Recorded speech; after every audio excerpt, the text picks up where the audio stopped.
everybody. Welcome to another edition of the 2-Point Conversion with Fish and Nooch. You know where to find us over at www.GameDayTigers.com. It's your boy Fish. We got a lot to go over tonight. I took a little vacation. I did not miss an LSU game, but I did not have a chance to do a podcast in between the Ole Miss loss and the Missouri win. I went out of the country the morning after the Ole Miss loss, and I got back in the country just in time to watch LSU and Missouri. In fact, most of it, I listened to it while I was driving from Galveston, Texas, back home south of San Antonio here. But I mentioned we've got a lot to go over. Man, we're going to touch briefly on the Ole Miss debacle. We're going to dissect the Missouri game pretty good. But this is Nooch's favorite time of year. It is Auburn Hate Week. So without any further ado, let's go ahead and bring in my buddy from down the bayou in Montague, Louisiana, currently residing in West Texas. Y'all help me welcome in Nooch. I like driving in my truck. He likes to drive in his truck. Auburn sucks. Auburn sucks. I like driving in my truck. He likes to drive in his truck. Auburn sucks. Auburn sucks. I like trucks. He likes trucks. I don't care for Auburn. He doesn't care for Auburn. What's happening, Nooch? Fish, we are in October, and it is Auburn week. It is. It's Auburn Hate Week. I love this week. It's my favorite time of year. I love that we are playing Auburn in October this year. It's freaking awesome. At home, too. That's a big deal. Yes. We're going to talk about that. So I'm really disappointed that I'm not going to be there for this one. Well, you don't want to be traveling during that eclipse. That actually was a big part of why this is not the game I'm going home for. I would like to see the eclipse. Both of us are right in the direct path. Kind of second guessing myself. I wish I was going home for it. This is a once-in-a-lifetime event. I'm going to stick around. It's 400 and something years from now. The next time there'll be one passing over my head. So let's get to real quick. You know, we didn't do a podcast after the Ole Miss game because I went out of the country the next morning at about 5 a.m. LSU fell to Ole Miss 55-49. In regulation. And it was just unbelievable. Ole Miss jumped out to a 21-7 lead. LSU kind of owned the second quarter, outscored them 21-10, outscored them 14-3 in the third quarter, but then got outscored 21-7 in the fourth quarter. There was no defense in this game, and our offense is really good. Our offense is elite. Yeah, it's ridiculous. Jaden Daniels is unbelievable. Logan Diggs is becoming just absolute bell cow. And then you got Malik and Brian Thomas Jr. both leading the country in something or another. It's unbelievable. You know, I've said this on the website, and I'm going to go on record again and say this now. For years and years and years, LSU fans saw an elite defense with a horrible offense, and everyone asked and begged for a Big 12-style offense. Well, we got a Big 12-style offense with a shit defense, and I'm sorry, I want to go back to the way it used to be. Call me old school, but sure, offense is fun, but scoring 40 points in regulation and losing sucks. 49. That's just terrible. 49. Yeah, 49 in regulation and losing sucks. The only thing I'll say to that is, why can't we have both? Why can't we have a top 50 defense and this offense? I don't know, but if I have to pick one, if we only get one or the other, give me the defense, because this lack of defense is terrible, and I'm sure we'll get to that again. But this particular defense is horrendous. It is. And, you know, I'm going to say one thing real quick on that, and it kind of showed itself in the Missouri game, which followed the Ole Miss game. Preseason, on Game Day Tigers, I broke down every position. And I said, this unit is this unit is that. And on defense, all the units were really good except for the secondary. The safeties were okay because we had Greg Brooks, which we no longer do. But the cornerbacks were the weak link on the team. And, you know, I mentioned that. Brian Kelly mentioned that. Everybody mentioned that. But people are shocked by it. And I think we're shocked by it because we're just not used to it. And it's worse than I guess we thought. Yeah. I think that's the thing. It's we've always been DBU, and we're not now. Not just Orange, but we're actually worse than we thought we would be. Which we're makes it one of, if not the worst defense in the country. I mean, we're in the bottom 10 okay. in the country. Yeah, so there you go. The one thing that I mentioned in the position breakdown that I thought could help the secondary was that our defensive line was going to be so great. And quite frankly, they haven't been until, say, about midway through the second quarter of the Missouri game. And all of a sudden, the secondary's not any better, but they don't look so bad. Silver lining? I guess we'll call this chicken or egg type thing. The front seven needs to create pressure. And when I say seven, let's call it front six, front five, somebody, you have to create some sort of pressure because we are now flip-flop from what LSU used to be. LSU used to be that your secondary was so good you can line up on an island, man on man, and you're taking away every passing game. So now your front could feast. We're not that team anymore. So now your front seven, you have to create pressure. Because if you don't, these guys are going to pick our secondary apart. They're not just not good, they're terrible. We are at a point where Harold Perkins right now is our best cover guy. He shouldn't be covering anybody. That's not what he excels at, but he's good enough at it that he's the best cover guy we have right now. Dude, that's not good. Yeah, so I mentioned the scoring pattern of the Ole Miss game, which was, ridiculous. This game started off the same way. Yeah, it started off pretty bad. We couldn't stop anybody. Yeah, first quarter, they outscored us 15-7. The good thing is our offense is so good, they kind of keep us in these games. But, well, they definitely keep us in these games. But 15-7 really didn't tell the tale because they scored to start the second quarter, too. So it was 21-7 pretty quick. And then from there, 10-10 in the second quarter, 10-7 LSU in the third quarter, and then 22-7 LSU in the fourth quarter. So, Nooch, we outscored them 42-17 after they scored their third touchdown in a row. Yeah. And that's why on the forum, the guy was saying he hadn't watched the game yet. He was going to watch it. And I said, hey, start in the second quarter. You'll thank me later. And you were like, you misspelled second half.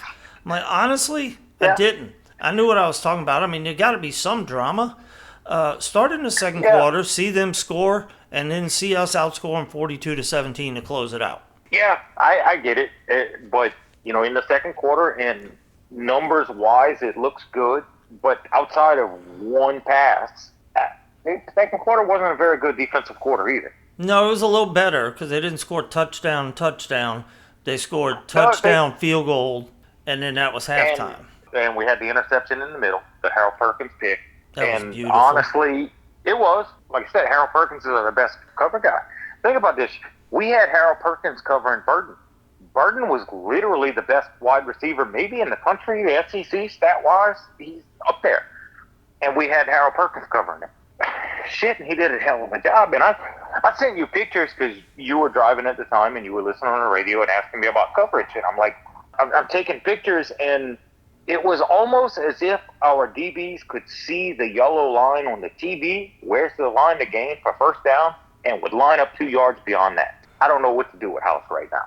I agree with you what you're saying, but you have a propensity to stop right there. And, did you watch the second half? I did. And the second half was better. But let me ask you this. Even now, even after the second half happened, LSU is currently ranked on the north side of 120th in the country. I understand in total that. defense and pass defense. Now, I will admit, okay, we're playing in the SEC. We're not playing against some of these teams. Cool. Whatever. We are dead fucking last in the SEC in total defense. I'm sorry. We are second to last in total defense and dead last in passing defense. Now, if you can honestly sit here and tell me that we have the absolute least amount of talent in the entire SEC, then I'll tell you, okay, cool. I feel like I could tell you that in the secondary, to be honest with you right now. Well, no. They're performing like that, but think about this. Denver Harris is a 5-star. He didn't play. James Ryan. But, okay, no, you're right. where at that point, Sage Ryan was a 5-star. And Major he's Burns playing was out a of position. 4-star. I mean, you look at these guys. Denver Harris last year, before he got, and everybody wants to talk about the trouble he got into at A&M. Cool. Let's talk about when he played, actually got on the field at A&M. He was a mid-season freshman All-American. Deuce Chestnut was all ACC last year. He can't even see the field. He's not even showing up at practice anymore. He's not even on the team because he's so fucking butthurt that he's not playing. These guys have talent. I'm going to counter you. You mentioned 3 guys, Sage Ryan, Denver Harris, and Deuce Chestnut. Let's start with Deuce Chestnut. You said he was all ACC. Who gives a shit? We don't play in the ACC. I never heard of him. Okay, Deuce Chestnut was ACC. We don't play ACC, whatever. You're telling me, honestly and truly, a guy who was all ACC last year is not better than who fucking Vanderbilt has, who Kentucky has? I mean, because we're below them right now. I don't think you can compare. I don't think you can compare it like that. We played. I think you can. I don't, because who we played. I mean, dude, we played 3 ranked teams on the road in our first 5 games. I am not saying we have a good defense. Our defense sucks. No, I know. But I'm looking at what we did last year. Where we finished last year? 40th defensively or 30th? Let's call it 30, 40, whatever. Who was the defensive coordinator? Year, same guy. Okay. But let's say, same exact guy. Even let's say if we regress from last year from 30, 40, let's say we're in the 50 to 70 range. If we're 70th, and it's like, man, you know what? Those portal guys didn't hit. We're 70th in the country, but God damn it, we're close. Like, I can see it. We're just missing pieces. But we're not there, dude. We're 124th in defense right now. 124 out of 130. I'm sorry, you're not going to convince me that's a personnel issue. Okay. We are not 124th in the country worst personnel. And honestly, I think it's a scheme thing, because when we decide to pressure a quarterback, which is very seldom, but when we do, good things happen. We get interceptions. We get quarterbacks throwing the ball into the stands because just getting rid of it. Like, holy shit, all of a sudden we're stopping people. And then we quit pressuring them, and quarterback sits back there, makes himself a ham sandwiches, finishes that, polishes off his beer, wipes his mouth, and then throws to a wide open fucking wide receiver. My turn. And you said, well, let's do point counterpoint. That's what I was doing. Okay. You made your point, and I was going to come back with my point. We're not going to make individual points. We don't have time. But you mentioned Deuce Chestnut, all ACC. Yeah. Zippity-doo-dah. Okay. You mentioned Sage Ryan. He was a 5-star. He was a 5-star safety. He's starting cornerback right now. You mentioned Denver Harris. Denver Harris didn't play. I'm not going to guess why, but I think it'd be a pretty easy guess. So now you're left with Zy Alexander. You want to talk about talent? Southeastern transfer, Zy Alexander. Yeah. Let's talk. Who else we got? You mentioned Major Burns. Major Burns is Major Burns. He's a decent safety. Major Burns is good. He's okay. Major Burns is not a stud. No. Okay, and now let's talk about the other safety. Andre Sam, transfer from Marshall. When he got to Marshall, he was a transfer from McNeese. I mean, there is a talent issue. You can't just take 3 and say, oh, we got talent. No, it's a unit. And it's not all Matt House. I do think there is a coaching issue. I do think Matt House is the head coach of the defense, so to speak, as a defensive coordinator. But you got what you got. We got Steeples, and I'm not seeing it out of him. So there is a personnel issue. And I could agree if, you know what? I said middle of the pack. Even if we were somewhere around 80th in the country, I could say, man, you know what? You're right. We were left in such this pinch personnel-wise, our roster. So, dude, we're 124th. At the moment. That is fucking horrible. At the moment. You're right. You know what? You know what we're about to find out coming up this weekend? We're going to go and play Auburn. Auburn has one of the most shit-tastic offenses I have ever seen in my life. Auburn's offense is worse than Les Miles' offense. If Auburn lights us up, we're fucked. Yeah, I agree with that. But I'd like to talk about the second half of the Missouri game, and you tell me if I saw something different than what you saw. You did send me the screenshots, the pictures of your TV screen showing me where the defensive backs were lining up, and it's stupid. But the bottom line is, right then, we were playing man. We were. And what did we switch to in the second half? No, actually, it was at that point when I was sending you those pictures, including the beginning of the second half, it was kind of a hybrid. So we had certain people playing man. Harold Perkins is one. Harold Perkins was literally lining up over the slot guy. He's basically a nickel back. Yeah, he was. Let's call it what it was. He was playing nickel, but he would line up over the slot guy, which typically was Burden, who Burden was your top SEC wide receiver going into the weekend. Not just man. Harold Perkins was playing press man, doing a lot of bump and run type coverage, like those types of things. It's because he can. Yeah, you're right. That's what I'm saying. He's our best cover guy. And that's what sucks. And here's where I say I agree we have a personnel issue because you had Zay Alexander. Zay Alexander is not just lining up 12 yards off the guy, but at the snap, he's backtracking. His guy catches a pass 8 yards off the line of scrimmage. There's no one anywhere near him, and he can make a move to make a miss. That's why I say it's a coaching issue because Zay Alexander play a little bit closer to him so he doesn't have a 4-yard cushion when he catches the ball to make you try to miss. Why is Harold Perkins playing man? Not just playing man, but shutting his man down. Dude, Harold Perkins is a freak, but you're going to tell me Harold Perkins is really that much better of a cover guy than guys who've been playing corner their whole life? That guy, yeah. Saturday, he definitely was. He's faster. He's more athletic. He's more of a beast. I mean, yeah. He's much more of a physical specimen, but, I mean, shit, dude, we have issues that go beyond the roster. We do. And I think we lot do. Of it is I say it's both. A lot of it is coaching. I say it's both. It is both. Because you're talking about Zay Alexander and how he's playing and where they're playing him, and I agree with you. But it doesn't matter if he's step for step with the guy. He has zero ball skills. That's the other thing. I am so sick of watching our guys having great coverage. Not just great coverage, but officials allowing a whole lot more contact than you normally see allowed, but our guy never once turns their head around. Yep. And the receiver catches the ball. Usually for a touchdown. This fucking reminds me of Lou Tepper, Denard Walker. Denard Walker was all over everybody, just never once turned around. So the ball would pass right between his ear hole and his shoulder and hit a wide receiver in the chest. You broke a rule. No. You told me I could go all the way to 88. Denard Walker was in the 90s. Just for one brief segment. We're not there yet. All right. But, yeah, I'm leaving it in there. Yeah, you got to leave Denard Walker in there, dude. Denard Walker was a good guy. But anyway, the bottom line is what I saw in the second half was more zone, and it actually started working. And part of the reason was because we actually started seeing something out of Mason Smith. Braden Swinson was a beast. Yes, he Mekhi Wingo's just Mekhi Wingo. He is what he is.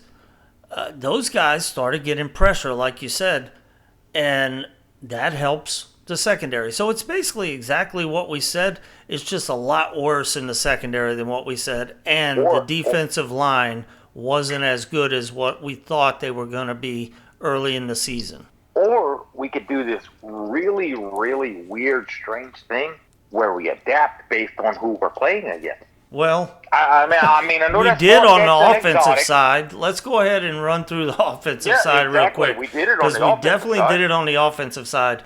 Missouri decides they're going to play back to keep LSU's passing offense, which is uber elite, with Jaden Daniels and Malik Neighbors and Mason Taylor and Brian Thomas Jr. and Kyron Lacey's getting a lot more run right now. The passing offense is honestly pretty much unstoppable. So Missouri decides they're going to strategize a way to stop the passing game. And so LSU just turned around and handed the ball to number 3 all day. We wore their asses out with Logan Diggs. I think we talked about this a week or two ago as far as Logan Diggs comps. Man, I'm going to compare him to a guy, and this is as utmost respect as you can possibly give somebody. You know who he's starting to remind me of? I'm going Jeremy Hill. All He right. does not have the breakaway speed that Hill did. So, like, he's going to get caught from behind and not have those long breakaway runs that Hill did. He's having a Jeremy Hill season. And that is as much respect as you can give an LSU running back without calling him Kevin Paul. He's second in the SEC in rushing. We're talking And he about missed the handful. game. Yeah. Yeah, he was great on Saturday. And then you combine his yardage with, I heard Brian Kelly's press conference, and he acknowledged that they also schemed to run Jaden because of how Missouri was playing. And Jaden wound up with 130-something yards. Yeah. Jade had a hell of a game. I mean, Jaden Daniels put the team on his back there in the fourth quarter, playing hurt, and just dominated. And look, I love me some Jaden Daniels, and we'll talk about his overall numbers, not just rushing, but passing a little bit later. I can't stand how many times he gets hit, though. That's my one issue. Like, I need this guy not to get hit as many times as what you allow him to get hit. It's kind of... Well, he's a football player. I don't know if you knew that or not. No, he is. He's solid. You've always had an issue with that, even going back to last year, and he's put on probably 20 pounds. And the bottom line is the dude is a gamer, and he wants to play football, and he's elite at running the ball. I agree he is. If you're the coach, what is the purpose of the game? Why do you play the game, Nooch? To win. You play to win the game. To quote Herm Edwards, you play to win the game. Jaden's former coach. Yeah, actually, you're right. Yes, that did fit in well. I wasn't trying to go there, but yeah, you're right. But, I mean, the bottom line is, we talk about Logan Diggs. We talk about Brian Thomas Jr., Malik Neighbors, Kyron Lacey. Yeah, I don't care who the other team's got. The best player on the field right now is Jaden Daniels. And I agree with that. And he took over that game. He would just run at will. They finally had to adapt, and lo and behold, Malik Neighbors, the one that they were protecting against early, is standing by himself 10 yards from the end zone, and Jaden hits him. His progression since last year is unbelievable, because even going into second or third game of this year, we were still saying, well, he's still not really seeing the field and all this. He's seeing it now. I sent you his stat. These are the stats that you sent me, and I had actually already seen that. QB1, 92 out of 120, 1,354 yards, 13 touchdowns, 1 interception. QB2, 103 out of 132, 1,339 yards, so 15 fewer yards, but 11 more completions out of 12 more attempts. 14 touchdowns, so 1 more touchdown, and 1 interception, same as QB1. QB1 was Joe Burrow 2019 at this point. QB2 is Jaden Daniels right now.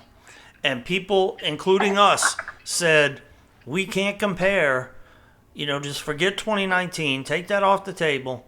Well, Jaden Daniels said otherwise. He's having that kind of season. And then if you throw in his rushing yards, not even close, touchdowns, where you put it as a total, he has an argument for having the best season of an LSU quarterback. Oh, yeah. Right now. He does. I mean, we just gave the passing stats, and the rushing stats are completely one-sided, too. And Joe Burrow was a good runner of the ball. Nothing like this. So, Jaden Daniels is in that ballpark. Right now, there's 2 guys. There's Burrow and Daniels. And it's okay to say it. I mean, you seem hesitant to say it. He's having a better season so far than Joe Burrow was having in 2019. I said it. You know me well enough to know how I feel about the Rohan Davies and Herb Tylers of the world. And man, you know what, Jaden Daniels, you're in the discussion with Burrow now, and it sucks because Burrow's got that national title that, I mean, barring some weird shit happening in the rest of the country, that Jaden Daniels not going to have the opportunity to perform with this year. But he's right there. Yeah. He's in that discussion with Burrow. No, I just said it. I'm not scared to say it. He's having a better season so far statistically, and I'm going to give you one other thing after I say the statistically, than Joe Burrow did in 2019 so far. Now, the other thing is, and you mentioned this in our text, you said Burrow had a better supporting cast. He did. He did, and not only did Burrow have the better supporting cast, the only thing... Did you fall off a chair? No. Okay. I added some ice cubes to my drink. What helps Burrow in that argument is Jaden Daniels is forced to play 4 full quarters to be able to add to his statistics, whereas Joe Burrow was drinking Gatorade watching the fourth quarter of most of these games. Well, yeah, because we had a defense. The 2019 team was so much further than the 2023 team. I'm not saying Daniels is Burrow. I'm sorry, Burrow's still the best. But Daniels, I think, has pretty much secured himself a second-best spot right now. Okay. I don't remember things like you do, so I'm just going to ask you this off the cuff because you remember crazy, trivial shit. Yeah. But how many games at this point in the season did Joe Burrow only play a half through 6 games? No, I would say he at least played into the third quarter of every game through right now, if I going off of just pure memory. I mean, Jaden Daniels played half of the Grambling game. Yeah. Yes, he had to play the whole Florida State game. He played almost all of the Mississippi State game. Not all of it, but almost all of it. He played all of the Arkansas game, all the Ole Miss game, and all of the Missouri game. I don't know, dude. He's right there. I'm not saying he's better than Joe Burrow either. I don't think he'll be the number 1 overall pick. I won't, because I'll also tell you this. Through roughly this time of the year last year, and I would have to go look at the exact calendar, Joe Burrow would have already played Florida at this point, too, in 2019. Well, yeah, but LSU's played Florida State, Mississippi State, Arkansas, Ole Miss, and Missouri. I would say the schedules are roughly similar this time of year. I don't know. Ballpark it? Maybe. Ballpark. Well, no. Well, because, I mean, if you think about it, in 2019, LSU played Texas, who was supposed to be something. And no, Texas didn't amount to what Florida State is so far. But, man, let's not say that 2019 played a shit schedule through this point of the year. Their schedule was backloaded, though. And this team's schedule was front-loaded. Top 2, top 3. Worst case scenario, top 3 quarterback seasons we've ever seen at LSU. I'm going to go ahead and agree with you that it's the top 2. And let the season play out and see which one's 1 and which one's 2. Like you said, barring a miracle... But we have said so far this season, this is looking an awful lot like 2007. So you never know. There's a first time for everything. You know, the 2007 LSU team was the first 2-loss BCS National Championship attendee, and they won it. And, you know, because you'll say, well, there's never been a 2-loss team in the playoff. Okay, well, there had never been one in the BCS National Championship game either, and then there was. And it was us. So you never know. But, you know, with this defense, I don't see that happening unless it continues the improvement that I saw in the second half of the Missouri game. And it has to improve even more. We got to find something in the secondary, even if the defensive line really clicked and came together. We still got to have people make plays in the secondary. Yeah, that's what's going to hold Jaden Daniels back. Because Joe Burrow, a lot of his stats happened in the SEC championship game, especially the Oklahoma playoff game and the Clemson national championship game. Well, I mean, not just that, but I'm saying Joe Burrow could have the type of game that Jaden Daniels just did, and he could have did it by sitting back and drinking coffee during the fourth quarter because the defense did enough where you're up by 4 touchdowns. Yeah, and it's Jaden kind of Daniels, funny. on the other hand, is doing this, and holy shit, it's a 3-point game. I have to. So while I'm not ready to proclaim Jaden Daniels being better than Joe Burrow, the fact of the matter is, in this game, in the fourth quarter, Jaden Daniels had to perform, whereas Joe Burrow was watching Miles Brennan play. Yeah, he took over. And Joe, I was going to mention that earlier. I'm glad you said that. Because Jaden Daniels has taken over games, which Joe Burrow certainly had the capacity to do that. He did it in a couple of games, but he didn't have to do it. very often, and Jaden Daniels has to do it and is doing it. While Joe Burrow is, pointing to his ring finger and passing the 500 yards and the 6 touchdowns, he's doing this while up by 4 touchdowns. Jaden Daniels is doing this while down 3 points and need to score. So, or more. I'm not saying Jaden's passing Burrow, but what Jaden's doing is much more necessary than what some of what Burrow did was. Yeah, he's getting to show the clutch and the gamer. He's got the clutch gene. Yeah, and the gamer. And he's, I know you don't like him running because he gets hits and he gets it's not that I don't banged like him up, but it's amazing to watch. Just go back and watch that fourth quarter after he got dinged up. The Nuss bus, like we mentioned, has Staybill in it, and that was evident again. And I do no bashing Nuss. I think he's going to be a great quarterback at LSU, but he's not Jaden Daniels right now. I want Jaden Daniels in the game with the game on the line. Yes. And, going back to last year, I said then he was going to win us some games with his legs, and he's done that repeatedly, and he damn sure did it last Saturday. And not to go back and bash Matt House, but goddamn, dude, if our defense was just fucking average, right now we would be undefeated. Jaden Daniels would be leading the Heisman discussion, and we would be number 1 in the country right now. Yeah, you're probably right. You're probably right on all 3 accounts. We're that good. Jaden Daniels does exactly what we need Jaden Daniels to do when we need Jaden Daniels to do. That's the best you can say about a quarterback. Well, it's kind of like the baseball discussion. We tried to rank Dylan Cruz, and a lot of people said, well, he can't be the best player ever at LSU because he didn't have a ring, and then he did get one. But the bottom line is that does matter, and we got to see what happens. But yeah, Jaden would have to.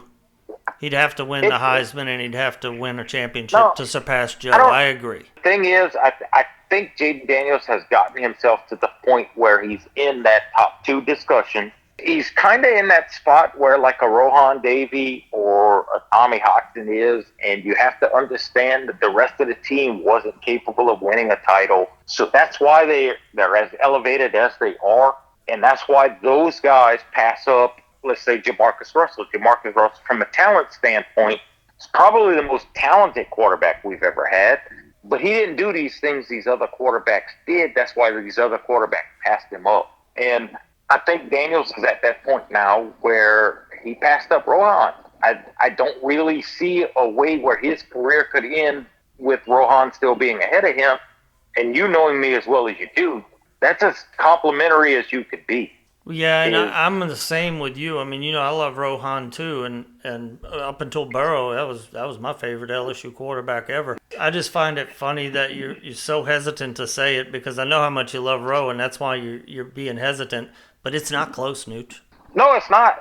He's passed up Rohan. I'll say it. I'll admit it, and it's hard for me to do, but he's passed up Rowe.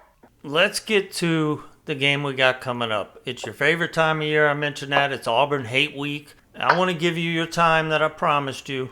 I'm going to let you go on a short rant.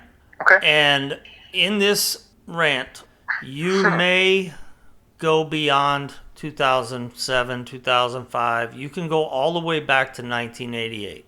Okay, here's where I'm going to go with this.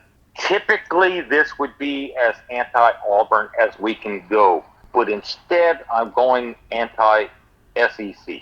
Okay. What we're looking at right now is this coming weekend is the last annual matchup of LSU versus Auburn. And if you go on Game Day Tigers, and you'll see I did the RIP LSU-Auburn rivalry. This is as good of a rivalry in the country as I've seen. And it's gone in the name of progression. When you have a rivalry like this that has so many games that have names... Yeah, the games have names. Every single game meant something. I hate that we're not playing them every year after this. It kind of bothers me that I'm not going home this coming weekend for this game. It's the Auburn game. Caddy showed up, dude. We have actual Auburn fans sign up on our website and come just for this game. This game means something. I'm on an Ohio State forum, and those guys know the LSU Auburn game, something about LSU Auburn, and I can't believe they're taking this from us. This is one of the things I complained about when discussing expansion, discussing bigger playoffs, and I said I don't want to lose this game. I wasn't talking about losing as in having fewer points than them. I meant we're not playing Auburn every year anymore. This isn't progress to me. A game that went from us not playing Auburn all that often to us playing Auburn every single year, and it got to the point where we were must-watch TV. And you just took it from us. No longer exists. Bucket, throw it in the garbage because Oklahoma and Texas is coming to the SEC. That's not progress to me. God damn it, this rivalry needs to live on somehow, some way. They need to figure out a way for us to play it every year. I said you could go back to 1988, and you took it a different direction, and I understand. But I'm going to go back to 1988. That was my freshman year at LSU. I was at that game. I know the game you're talking about. I was at that game in the student section, the earthquake game. Fast forward, 1996. I'm an LSU alum. I'm in a bar, and the LSU Auburn game is on, and I'm just sitting there. I got friends there, single man. I'm probably looking for women, but no. My eyes are glued to the TV behind the bar. I'm watching the barn burner. You got the Jamie Howard. I'm sure Auburn has a name for that game. I don't know. The cigar game. In 95, I'm thinking to myself, we've sucked. I started going to games in 86, and now here we are. We're fucking terrible and not even going to bowls. And Auburn comes in undefeated. They're the top 5 team. And Troy Twilley, I'm telling you right now, if ever I meet Troy Twilley, I'm buying his dinner that night. Period. In the discussion, Troy Twilley is eating on me if I ever meet him for that interception of the Patrick Nix pass in 95. This rivalry needs to live on. 95, bring back the magic. 96, the barn burning. 97, we're attempting a game-tying field goal from 64 yards with Wide Richie kicking it. Their kicker getting in a fight with our band, opening that game with an onside kick, and Michael Clayton recovering it. I mean, there's something about this series that needs to live on, and I hate that it's been taken from us. I love that we get to play Texas and Oklahoma now, but you just took from us one of the greatest series that there is. It's so bad that both teams will not admit that this is a true rivalry. Yeah, you could go on and on from, say, 88 on. Yeah, what about the off 07 game? I mean, every Demetrius game was Bird just at the amazing. last second. I mean, you could just go on and on with it. The cigar game in 01 was the cigar game was 99. The cigar game in 99, and then the retribution in 01, 03, 05, 07. Every other year LSU won. Every other year Auburn won for like a decade.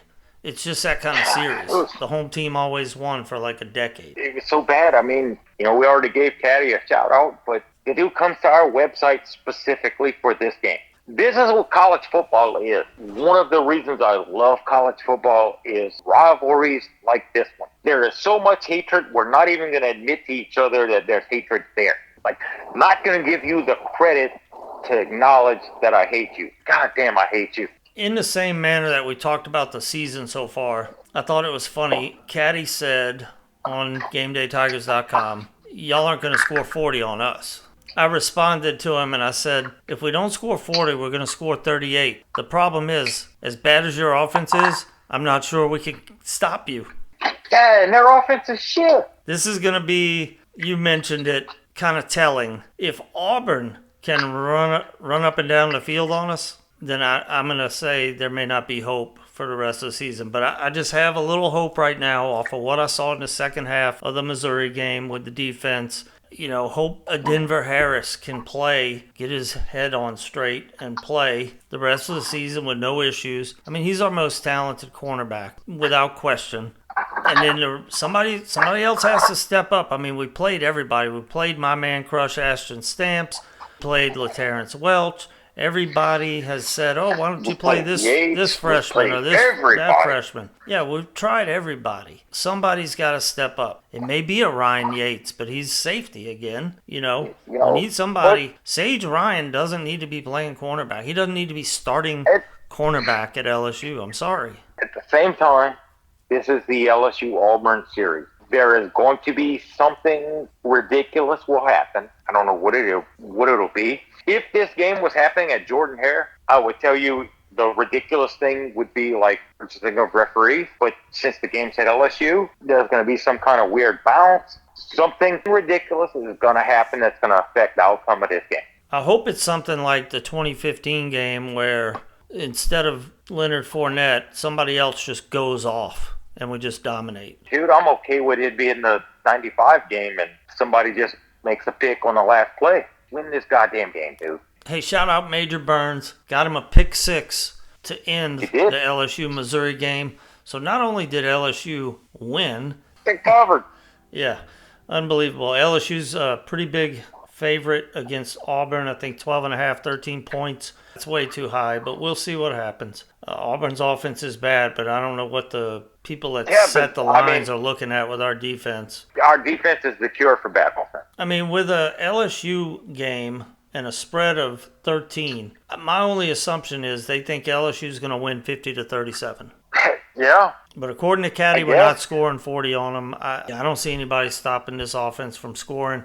And that's the good thing about this season. You know, we've talked about it before. This season, the only problem is I think we thought we were going to be better than we are. But we've talked about it before when we thought, well, we're going to be pretty good, but it's going to be a fun season. Hey, this is fun. It's fun to watch. I know you and I both like defense, and we would love to see somebody step up on defense. But damn, I'm enamored by this offense. When I bitch about the way the season's falling, it's not complaining about the offense at all. Oh, no, you can't possibly complain about the offense. Can we just make it stop when the game matters? And they did that Saturday. I guess that's where the hope comes from, because after the Ole Miss game, they never made a stop. In this game, they did make a couple of stops, and we needed them. We had to have them to win, and we did. This is LSU versus Auburn. LSU-Auburn is known for some ridiculous shit happening in games. So last time LSU and Auburn are going to face each other as annual opponents is Saturday the 14th, which means it's the day after Friday the 13th. And it is the day of a Ring of Fire annular eclipse. What the hell could possibly happen in this game? This might be the craziest football game you've ever watched. I'm looking forward to both of those events. I was talking to my wife and I was like, what's going to happen to these 11 a.m. start games that are in the path of this eclipse? Do the lights come on? I guess this is going to be the first time in my lifetime that I'm in the path of one. It's amazing. I'm looking forward to it. I want to see it.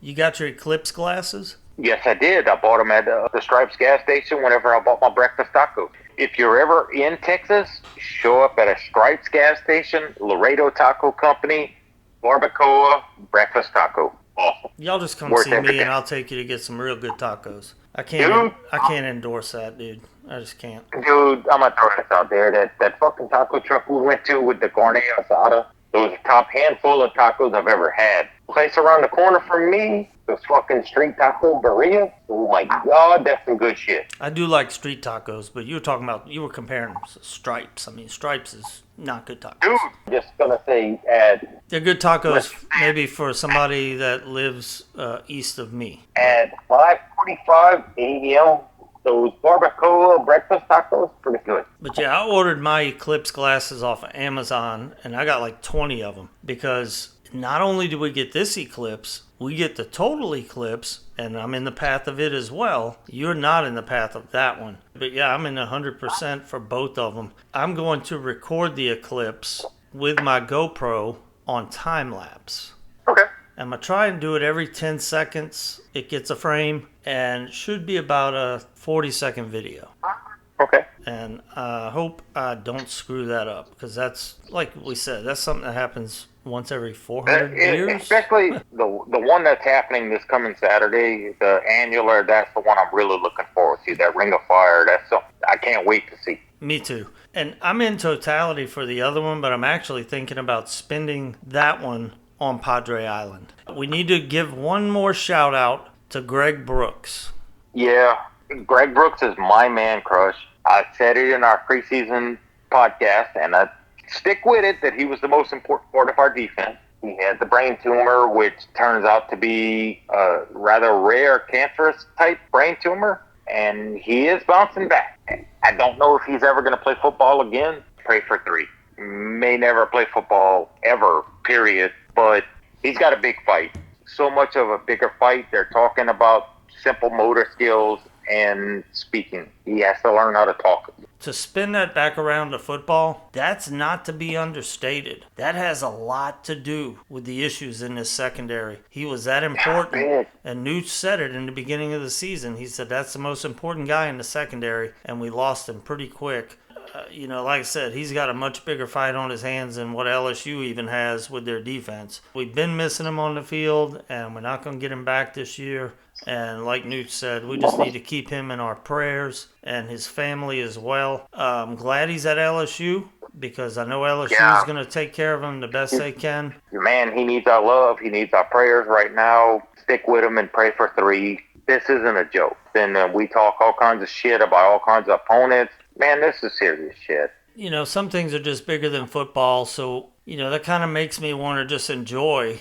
I'm going to pick something good and concentrate on it, and that's our offense. And I'm going to hope the defense improves, but first and foremost, pray for Greg Brooks. At the end of the day, things we take for granted every day, motor skills, having a simple conversation with his parents. Those are the types of things that Greg Brooks is currently struggling with, and football doesn't matter anymore when you get to this point. Let's hope this guy has a full and enjoyable life. Go with it from there. If he ever plays football again, great. If he never plays again, but he actually gets to have quality of life, that's the important part. Yep. Y'all come check us out at Game Day Tigers. Enjoy the game. Enjoy the offense. Enjoy the eclipse. And just enjoy life. Yeah. And don't take it for granted. Go Tigers. Go Tigers.